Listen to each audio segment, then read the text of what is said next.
इस लेक्चर में हम कवकों में पोषण की विधि के बारे में पढ़ेंगे कि जो कवक हैं वो किस विधि से पोषण प्राप्त करते हैं। तो कवकों में 3 प्रकार की पोषण विधियां पाई जाती हैं। सबसे पहली विधि इसमें आती है परजीवी, दूसरी विधि है मृतोपजीवी और तीसरी विधि है सहजीवी। सबसे पहले अगर अपने परजीवी की बात करें तो ऐसे इसमें क्या होता है, जो कवक है वो जीवित परपोषी से भोजन को अवशोषित करता है। तो अब यहाँ पे 2 जीव हैं, एक तो कवक है और दूसरा है जीवित परपोषी। अब कवक जो है वो भोजन को अवशोषित कर रहा है, तो इसका मतलब ये हुआ कि कवक को लाभ हो रहा है, इसलिए कवक के लिए प्लस जो चिन्ह है ये यूज किया जाता है, उपयोग किया जाता है। दूसरी तरफ अगर जीवित परपोषी की बात करें तो इसको हानि हो रही है, नुकसान हो रहा है, इसलिए इसके लिए जो माइनस चिन्ह है ये उपयोग किया जाता है। तो इसका मतलब जो परजीवी संबंध है इसको प्लस माइनस चिन्हों के द्वारा प्रदर्शित किया जाता है। दूसरी तरफ अगर अपने मृतोपजीवी या सैप्रोफाइट्स की बात करें तो इसमें क्या होता है, जो कवक है वो मृत कार्बनिक पदार्थों से भोजन का अवशोषण करता है। तो अब यहाँ पे एक तरफ तो कवक है जो कि जीवित जीव है और दूसरी तरफ मृत कार्बनिक पदार्थ है। तो कवक जो है वो भोजन अवशोषित कर रहा है, इस वजह से इसको लाभ हो रहा है, इसलिए इसके लिए प्लस चिन्ह उपयोग किया जाता है। जबकि दूसरी तरफ अगर अपने देखें तो जो मृत कार्बनिक पदार्थ है उसको ना तो कोई लाभ हो सकता है ना ही कोई हानि हो सकती है, इसलिए उसके लिए जीरो जो चिन्ह है ये यूज किया जाता है या उपयोग किया जाता है। तो इस तरह से मृतोपजीवी जो संबंध है उसको प्लस जीरो चिन्हों के द्वारा प्रदर्शित किया जाता है। उसके बाद तीसरा इसमें आता है सहजीवी। तो सहजीवी में क्या होता है, जो कवक है वो दूसरे किसी जीव के साथ मिलकर रहता है और ये दोनों के दोनों जो जीव हैं वो एक दूसरे को लाभ पहुंचाते हैं। तो इसमें दो दो जीव हैं, एक तो है कवक और दूसरा है अन्य जीव। तो अब यहाँ पे देखो, जो कवक है उसको भी लाभ होगा और जो दूसरा जीव है उसको भी लाभ होगा, तो इसलिए इन दोनों के लिए ही प्लस प्लस जो चिन्ह हैं वो दिए जाते हैं। इस प्रकार जो सहजीवी संबंध है उसको प्लस प्लस चिन्हों के द्वारा प्रदर्शित किया जाता है। उसके बाद सबसे पहले हम लोग बात करेंगे परजीवी की। तो जो परजीवी कवक हैं उनको हम विभाजित कर सकते हैं स्थिति के आधार पर। स्थिति का क्या मतलब है कि जो पौधा है उसके किस भाग पर या कहाँ पर जो परजीवी कवक है वो उपस्थित है, वो पादप की सतह पर है या फिर पादप के उत्तक के अंदर है। तो इस आधार पर जो परजीवी कवक हैं वो 2 तरह के होते हैं, बाह्य परजीवी और अंतः परजीवी। बाह्य परजीवी ऐसा कवक होता है जो पादप शरीर की सतह पर वृद्धि करता है, जबकि अंतः परजीवी जो है वो एक ऐसा कवक होता है जो पादप शरीर के उत्तक के अंदर रहकर वृद्धि करता है। तो इस तरह से बाह्य परजीवी और अंतः परजीवी 2 प्रकार के परजीवी कवक हमें देखने को मिलते हैं। अब इनके उदाहरण आपको ध्यान में रखने हैं। तो बाह्य परजीवी का एक उदाहरण आपको ध्यान में रखना है एरिसाइफी, जो पाउडरी मिल्ड्यू या चूर्निल आसिता नाम का एक रोग उत्पन्न करता है पौधों के अंदर। उसके बाद अगर अपने अंतः परजीवी की बात करें तो ज़्यादातर जो परजीवी कवक हैं वो अंतः परजीवी ही होते हैं।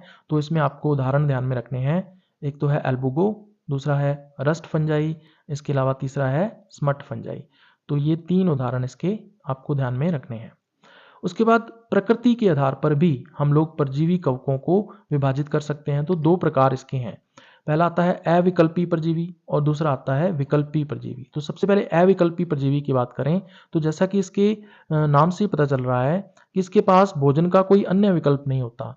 तो ऐसे कवकों के पास केवल परजीवी केवल परजीवी होते हैं और इनके पास केवल जीवित परपोषी ही भोजन का एकमात्र विकल्प होता है। इसका मतलब ये है कि इनके पास कोई दूसरा विकल्प नहीं है, इसलिए इनको अविकल्पी परजीवी कहा जाता है।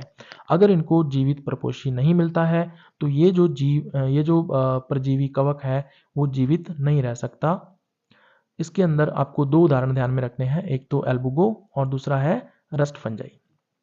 उसके बाद विकल्पी परजीवी की अगर अपने बात करें तो इनके पास भोजन ग्रहण करने के 2 विकल्प होते हैं।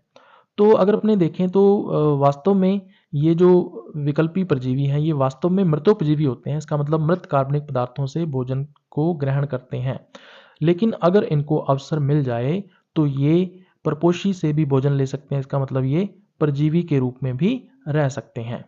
तो इसका मतलब ये है कि जो विकल्पी परजीवी हैं इनके पास भोजन ग्रहण करने के दो स्रोत होते हैं। एक तो होता है प्राथमिक स्रोत, तो भोजन का प्राथमिक स्रोत इनके लिए होता है मृत कार्बनिक पदार्थ यानी कि डेड ऑर्गेनिक मैटर, और इनके लिए भोजन ग्रहण करने का जो द्वितीयक स्रोत होता है वो होता है प्रपोषी या होस्ट।